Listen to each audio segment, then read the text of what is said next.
Smart Review presents the 5 best professional DSLR camera. Let's get started with the list. Starting of our list at number 5.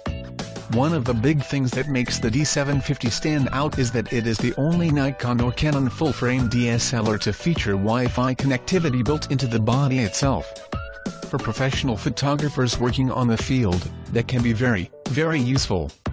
It has a 24.3 million pixel sensor, which is the same resolution as the slightly lower spec D610. Nikon points out that the sensor isn't the same though and has been developed especially for the D750. Unlike the D810, the D750 has an optical low-pass filter which makes it slightly less qualified to shoot high-detail subjects. At number 4. When the D800 was launched, its 36 million pixel sensor created headlines for its incredibly high resolution. The D810 still features that 36 million pixel resolution, but Nikon says that the sensor itself is all new. It doesn't have an optical low-pass filter, which means it is capable of producing sharper images than the D800. The autofocusing system is shared with the D4 seconds, which at the time of the D810's release was Nikon's flagship camera. The Multicam 3500 FAF module has 51 autofocusing points, with 15 of those being cross-type. Low sensitivity is promised down to -2 eV, making it great for low-light shooting.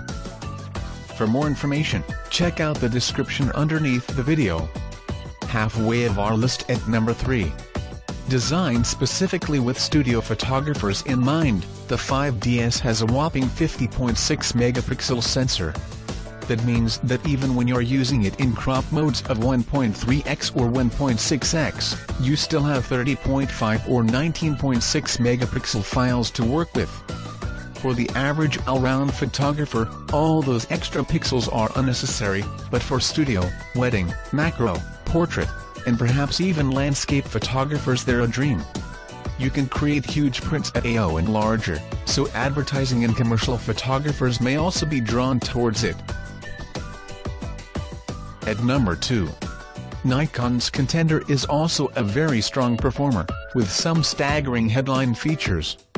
It's got a 20.8 million pixel full-frame sensor, so there's not much to pick between the 1DX2 and the D5.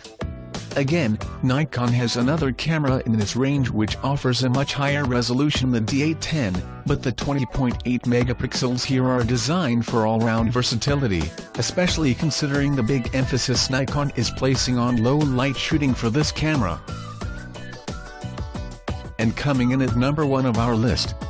It comes as no surprise that Canon and Nikon both have new professional DSLRs out in the same year. Not only are the two fierce rivals keep to outdo each other, but 2016 is a year of big sporting events, most notably the Olympics. Canon's EOS 1DXE follows on from the original 1DX and features a 20.2 million pixel sensor. That makes it less than half the resolution of the other camera mentioned in this roundup, the Canon EOS 5 DSR. This camera is designed to be a real workhorse camera, being great for action, sport, nature, weddings, and so on. In short, it doesn't need the huge pixel count because it's not particularly designed to be a studio camera. For more information, check out the description underneath the video. Thanks for watching our video. For more